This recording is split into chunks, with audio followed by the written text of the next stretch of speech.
Jack Spade back here with you, High Noon Leatherworks, for another leather adventure. And the first thing I want to do is thank everybody out there that has subscribed to the channel. If you haven't subscribed yet, please hit that subscribe button there in the corner. And thank you so much. We've hit 1,000 subscribers, and I am just super thrilled. I appreciate all the support. So keep coming back, keep watching, keep liking, and tell all your friends. So share and have them subscribe, and we'll just keep growing this channel, keep doing more projects. So I appreciate it. Today we're coming back for part 2 of the Western holster for the 1911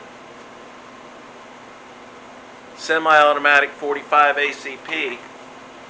Last episode, if you haven't seen that, go back to part 1, take a look at where we made the pattern, and I did make a slight adjustment on the pattern.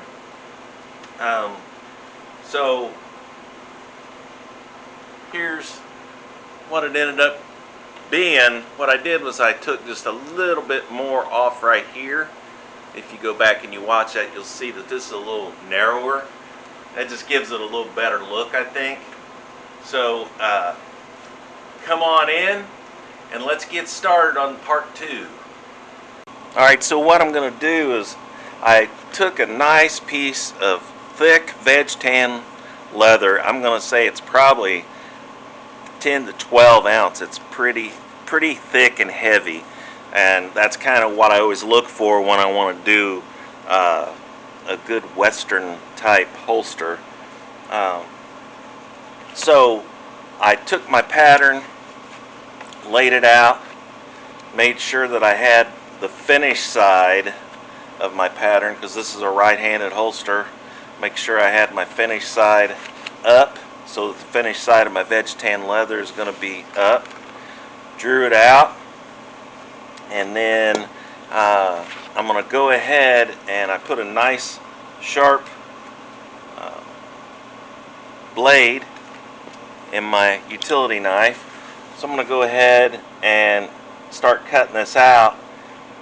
And normally when I'm cutting this thick of leather, I definitely always put a new blade in, and I normally use about the first 1/4 inch of the blade per se.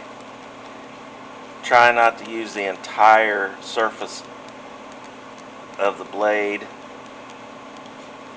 because I want to cut as deep as possible.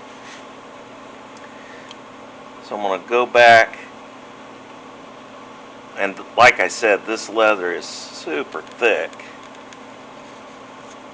but just with 2 cuts I'm able to get through that, and I'm not pressing real hard. I'm letting the sharpness of the tool do the cutting.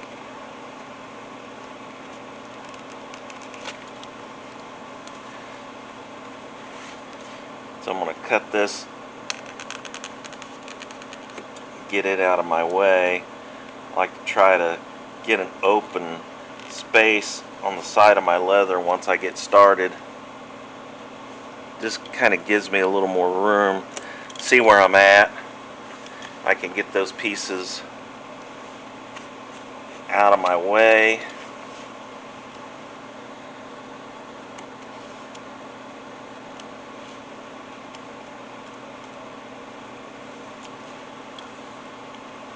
I just push them off to the side of my self-healing mat.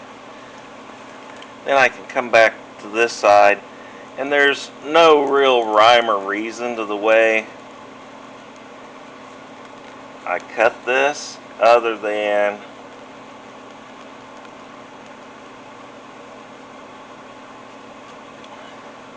trying to make it as comfortable for me to cut as possible. It seems like the more comfortable I make it for myself, the easier it is, and the less mistakes I make. Seems like if I ever make a mistake when I'm cutting out my leather from my patterns, it's always because I'm in an uncomfortable position, and that's when I make my mistakes. And as you well know, the old adage, measure twice, cut once. Well, you only get one cut. If you mess it up in this stage, you got to start all over and get you another piece of leather. And you guys know how frustrating that is if that's ever happened to you. So I like to move my leather around to where it's very comfortable for me to cut. And again, you can see I'm moving. There's no rhyme or reason to where I'm cutting next. It's just what is comfortable for me.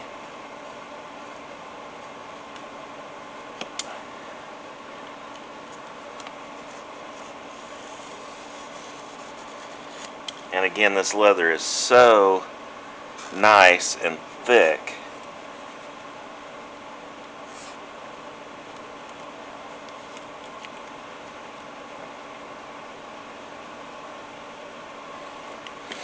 So it's just, again, it's 10 to 12 ounce veg tan.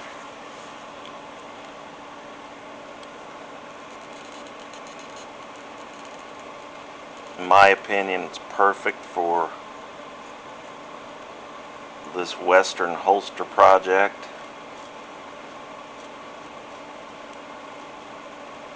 And I'm not trying to drive you crazy with cutting this out, but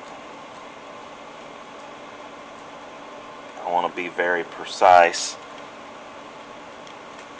And I can feel already, I can feel my knife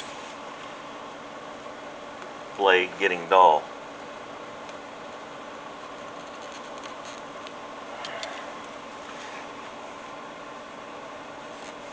And I obviously have not used it very much here. But you noticed I turned my leather around. Now I'm going the opposite direction. Now I'm just trying to use that blade to my advantage here as I cut this. Now this one, I've got a pretty tight radius here, going from the back to the front of the holster. This is where I want to make sure I'm keeping an 1/8 to 1/4 of an inch of that blade in that leather, because I don't want it slipping outside of my line. I may scar or cut the actual leather that's going to be part of the holster, and I don't want to do that.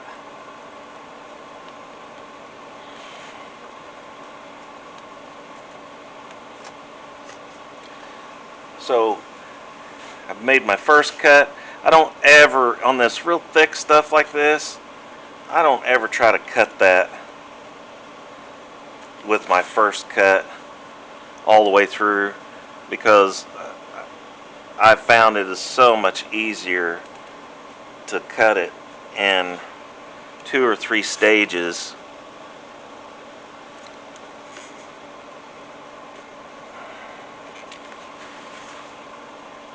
Instead of trying to push real hard and force that blade down into that, all the way through that leather. And again, I seem to make lesser mistakes when I do that too. And you can see I turned it around again, and I'm going the opposite direction than I did my first cut.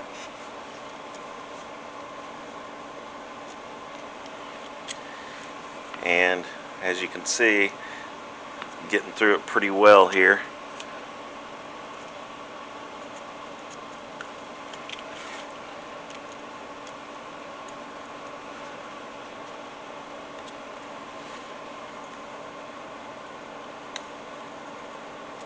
And again, I want to make sure I'm safe as possible.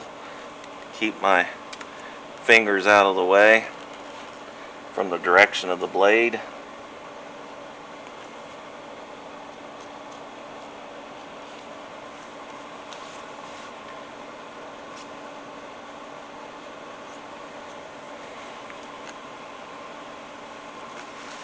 And right at this point, that tight radius is where I gotta get that cut out.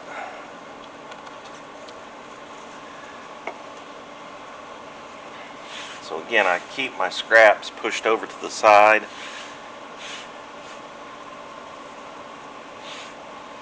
And then I've got this one last side here to cut, and it's got one sharp radius on it. I'm not gonna press super hard.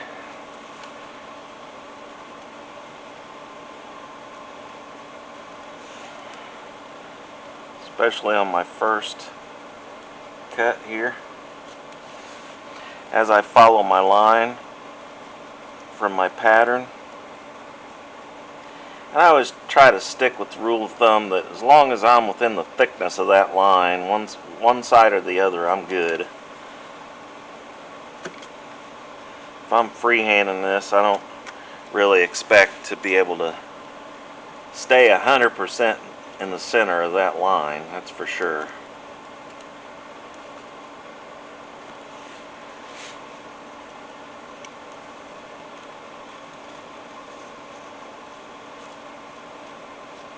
And then that second cut, as it's following that first groove that you put in there, you can really feel it starting to slice through the thickness into the back side.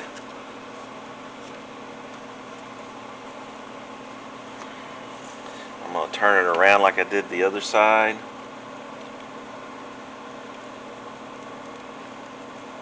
Go the opposite direction. It's still going to follow that first groove that I put in there.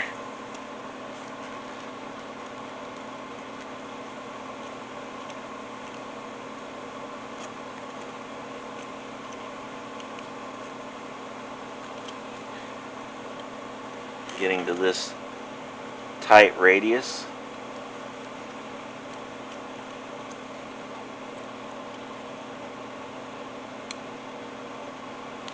So I'll go around it, flip it back around,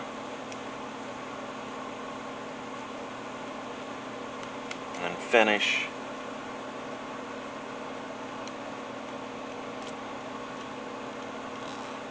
on the other side of it. The inside radiuses, to me, are always the hardest ones to do.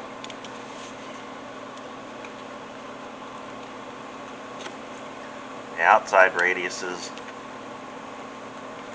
don't seem to be a problem as much for me as the inside.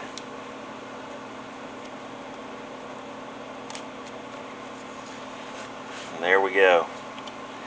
You can clean that up if you need to around that edge.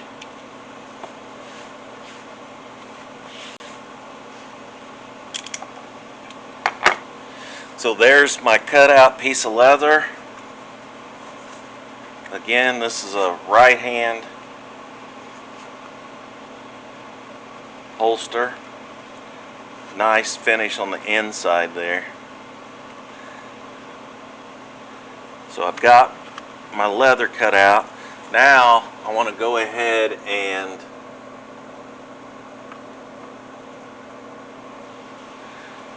do my beveling, and I'm going to strop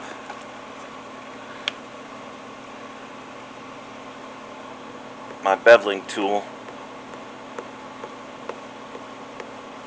with some jeweler's rouge, and that'll get it nice and polished up.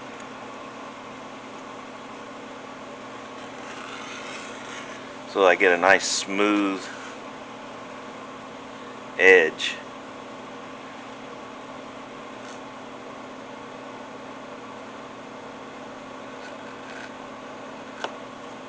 Now I'm just going to bevel the finish side at this point and not both sides where I'm going to stitch them together here.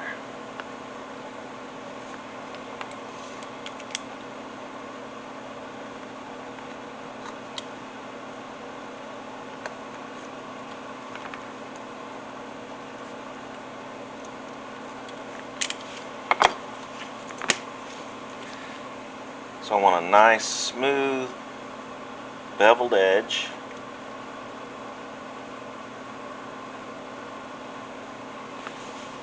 All the way around the finished side.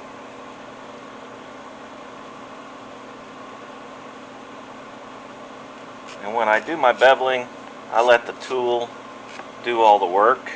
I don't want to force it. I don't want to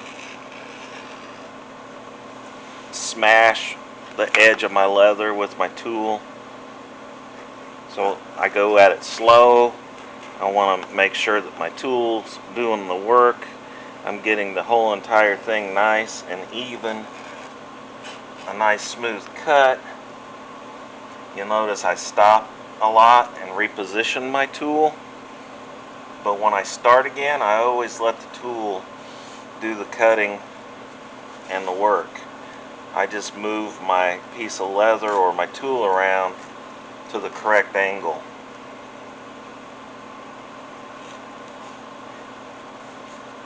You don't want to put too much pressure on that tool and gouge at your leather edge, and that's another reason why I like to keep my beveler real nice and sharp.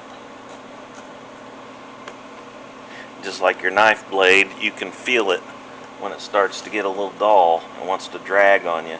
Look at that, I only stropped it 2 or 3 times and it just wants to glide through there now.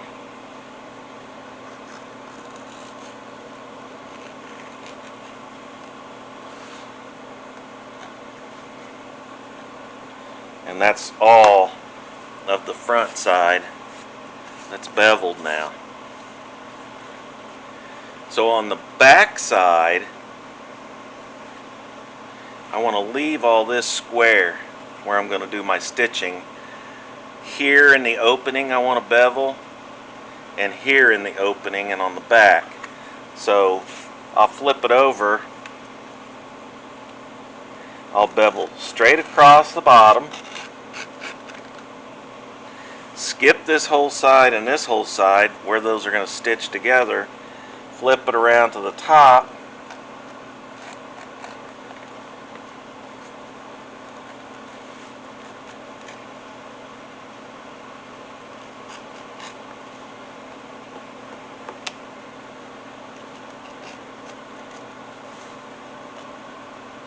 and then continue on to the back. That'll end up being my belt loop.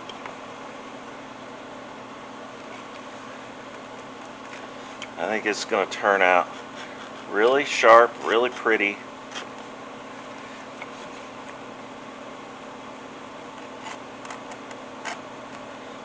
It's kind of a showpiece, for me anyway. Come back down toward the holster part here. Get up to where I'm going to stop my stitching and then stop my beveling. So I've got the front, back beveled. This is going to be a nice, heavy duty holster.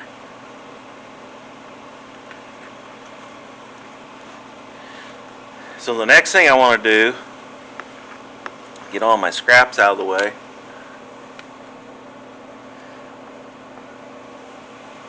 is I want to do my grooving for my stitching. I was going to put some stamping on here, but I don't want to take away from it because it's going to be a nice, sharp, clean look with a wrap and a concho on it. So I want it to look really sharp. I'm going to have to shorten up my grooving tool here. I've got too large of an opening.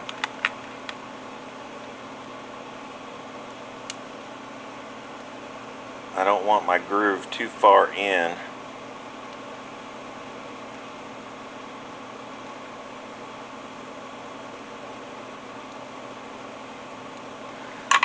So I'll check it a couple of times. And a little more. Again, I'd rather be safe than sorry. So I'll check it 2 or 3 times before I actually start grooving. That looks great. So what I'm going to do is start here at the bottom on this side where I'm going to stop or start my stitching. I'm going to continue that groove all the way up to the top.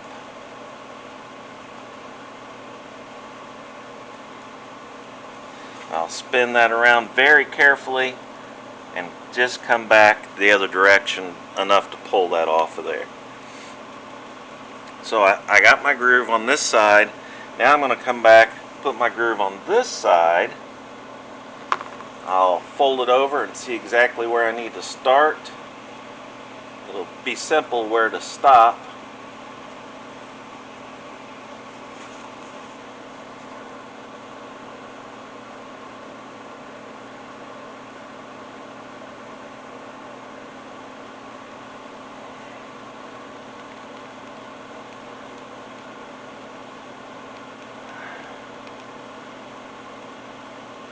And you want to, the key to this stitching groove is I want it to be as smooth as possible. I don't want any jagged edges on it or anything. I want it to be a nice smooth groove all the way around. So that looks real nice. Now we'll double check and fit. So we can lay that in there. We'll pull that together. Put the back down.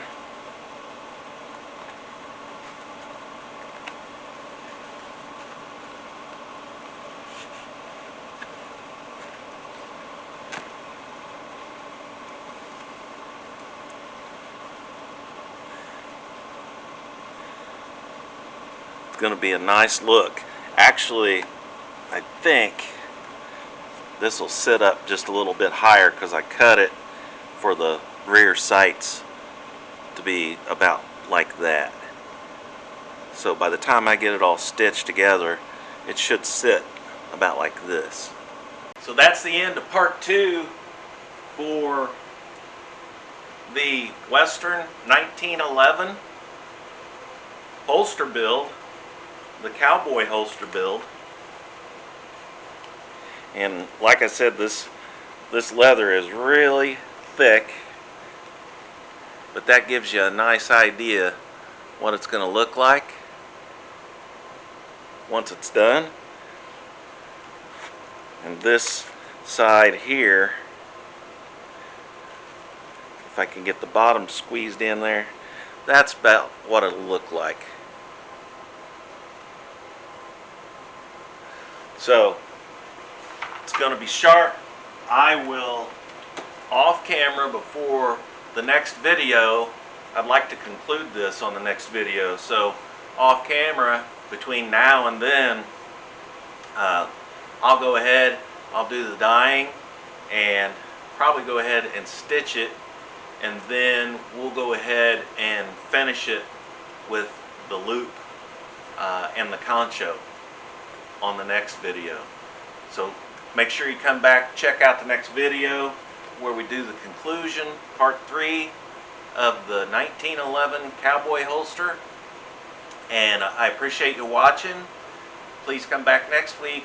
And as I always say, please like, share, and subscribe. And I'll see you next time.